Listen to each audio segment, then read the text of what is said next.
Bonjour, c'est Alexandre Philippe, bienvenue dans cette nouvelle tranche d'efficacité intitulée des fuites de temps invisibles et tu vas découvrir d'ici quelques instants de quelle fuite de temps je veux parler. Alors samedi dernier, je suis allé chez mon couturier et je lui ai demandé de recoudre le bouton de mon pantalon. Et là tu vas me dire, mais il n'y a pas plus simple que de recoudre le bouton d'un pantalon. Seulement moi je ne sais pas le faire et comme ici à l'île Maurice, il y a beaucoup de couturiers, c'est pas trop cher, donc moi je me casse pas la tête. Alors simplement, ça m'a dérangé quoi. Ça m'a dérangé dans ma journée, ça m'a fait perdre du temps d'aller chez le couturier. Mais ça m'aurait aussi dérangé si je l'avais fait moi-même. Et pourquoi est-ce que j'ai perdu mon temps avec ça?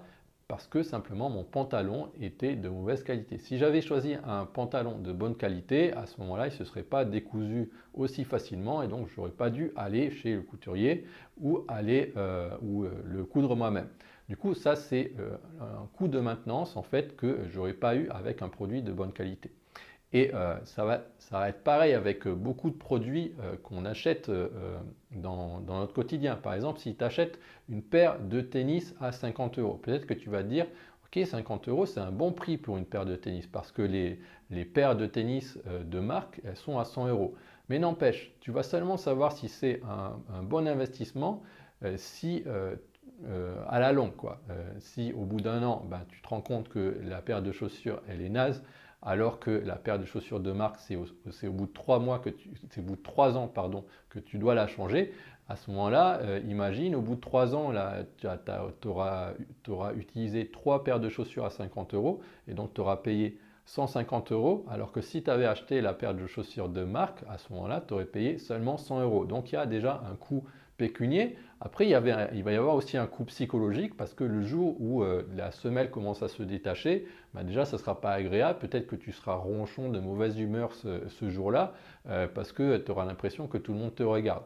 Et en plus de ça, il va falloir te trouver un créneau dans ta semaine pour aller remplacer ta paire de chaussures à Go Sport ou à la Décathlon, aller courir. Donc, c'est peut-être du stress en plus, etc. Donc, il va y avoir aussi le coût en temps. Donc, ça fait déjà un coût pécunier en plus, un coût en termes de temps et un coût en termes psychologiques. Donc vraiment, la prochaine fois que tu vas aller acheter une paire de tennis ou n'importe quel appareil, un appareil, je ne sais pas, par exemple une centrifugeuse ou un appareil de cuisson, j'en sais rien, à ce moment-là, réfléchis bien au coût de maintenance qu'il y a derrière.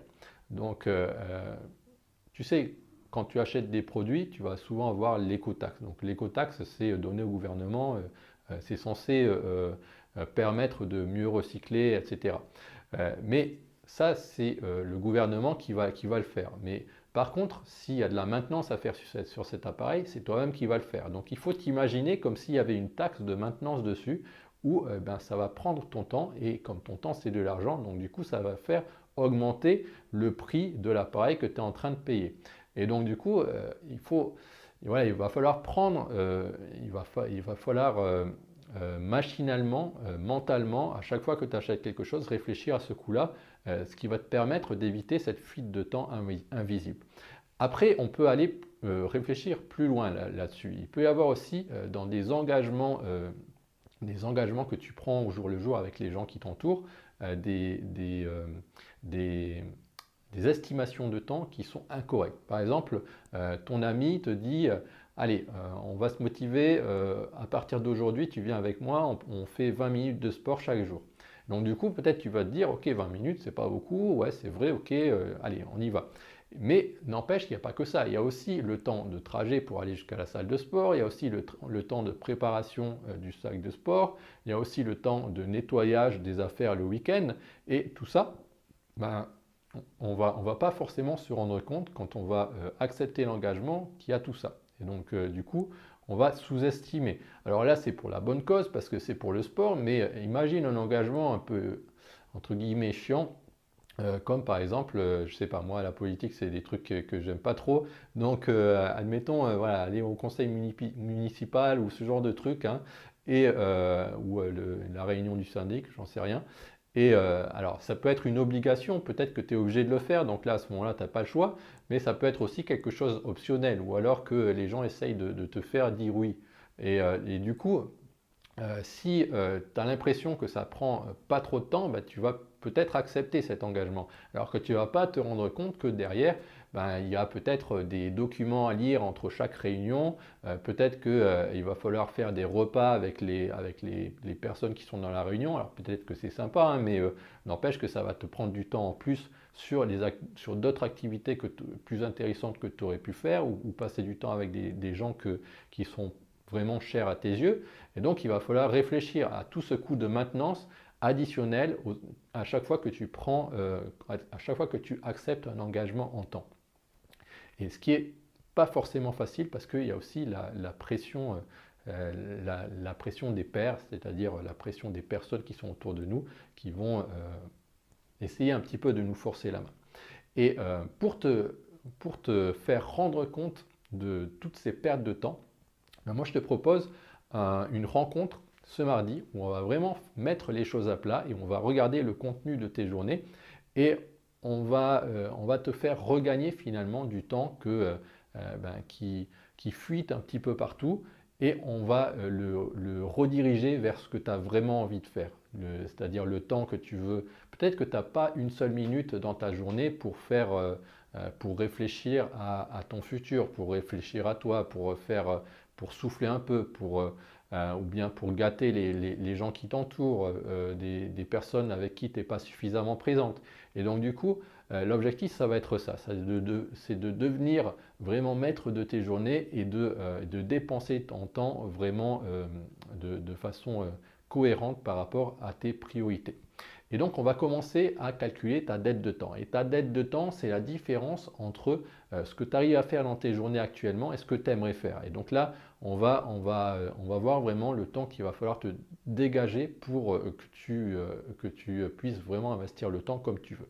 Après, on va faire une série de 3 filtres pour pouvoir dégager du temps. Donc déjà, on va voir quelles sont les activités superflues, les choses les plus évidentes. Donc on va commencer par les gros trucs, les gros blocs. Peut-être que c'est des choses que tu te vois pas dégraisser dans ta journée, que tu ne vois pas te débarrasser, que tu ne vois pas enlever.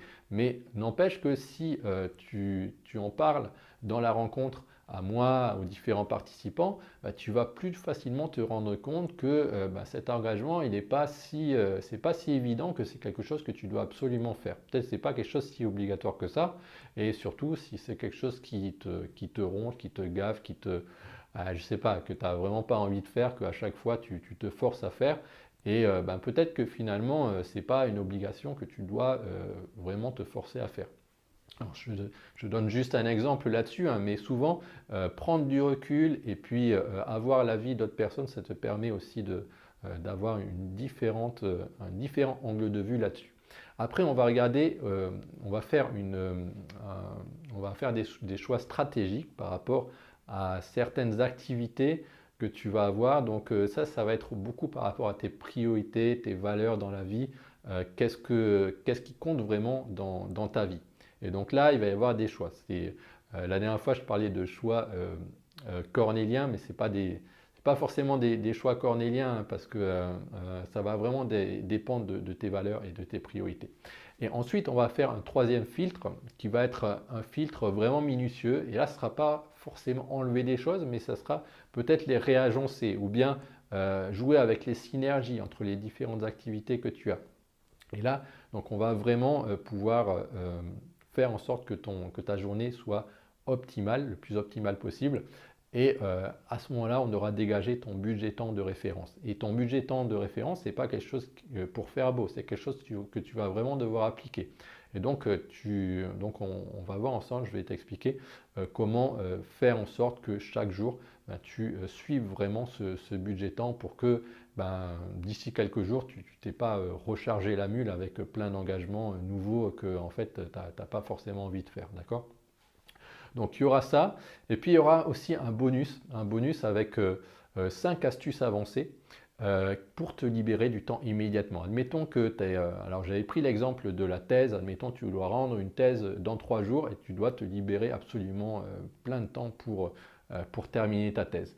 Là, je vais te donner des astuces avancées pour le faire. Donc, c'est des astuces que je n'ai pas partagées dans le manuel gratuit que tu peux télécharger quand tu vas sur mon site. C'est des astuces avancées parce qu'elles vont vraiment te sortir de ta zone de confort et elles vont te permettre de libérer beaucoup de temps. Mais tu vas un peu passer pour un taré du travail en quelques mots, en quelque sorte, quoi. Donc c'est un petit peu pour ça que je ne le mets pas dans le bouquin où tout le monde le bouquin de bienvenue que tu télécharges quand tu arrives sur mon site internet. D'accord? Donc, grâce à ça, bah, tu vas vraiment être soulagé déjà parce que tu sais que tu vas maximiser le temps pour cette urgence-là que tu dois vraiment faire. Ok. Donc il y aura ça. Et puis je vais te montrer aussi, donc là on a vu aujourd'hui une catégorie de fuite de temps qui est la maintenance, le temps de maintenance. Et on va voir aussi d'autres catégories de fuite de temps que tu peux repérer dans tes journées et qui va te permettre d'affiner encore plus tes journées. Ok. Et puis bien sûr, tu pourras aussi me poser toutes les questions que tu souhaites. Alors moi, ça fait depuis 11 ans hein, que j'ai à la fois mon travail de salarié et aussi que j'écris sur C'est clair. Donc tu vois, je suis habitué à faire des choix dans mes engagements et tu vas voir que j'ai pas mal de techniques qui vont te permettre de te libérer beaucoup de temps. Okay. Simplement, il va falloir être sérieux, essaye d'arriver vraiment à l'heure parce que ça va être une session intense et plus ça va être intense, plus ça va être bénéfique pour toi et plus tu vas te sentir libéré et maître de ton temps une fois qu'on aura fait ça les jours suivants. Okay. Donc il faut que tu sois sérieux. Donc si tu n'es pas sérieux, c'est pas la peine. Mais voilà, si tu peux relever le défi à ce moment-là pour t'inscrire, c'est tout simple. Tu as le lien en dessous de la vidéo. Et en cliquant dessus, donc tu recevras l'email et puis l'email de validation. Et dans l'email de validation, bah, tu auras simplement les instructions pour te connecter. Et une fois que tu seras connecté ce mardi, donc parce que c'est ce mardi de 6h à 19h30, eh bien, tu verras apparaître les différentes webcams des autres participants. Et on va commencer avec cette méthodologie qui va te permettre de vraiment te libérer du temps dans tes journées pour pouvoir réinvestir ça dans ce qui compte vraiment dans ta vie. Okay. Donc voilà, je pense que j'ai tout dit là-dessus. Si jamais tu as des questions, mets un petit commentaire en dessous de la vidéo. Et je te rappelle qu'il faut cliquer simplement sur le lien qui se trouve en dessous de la vidéo ou dans la description du podcast. Voilà. D'ici là, j'espère que tu te porteras bien et je te dis à très bientôt. Salut!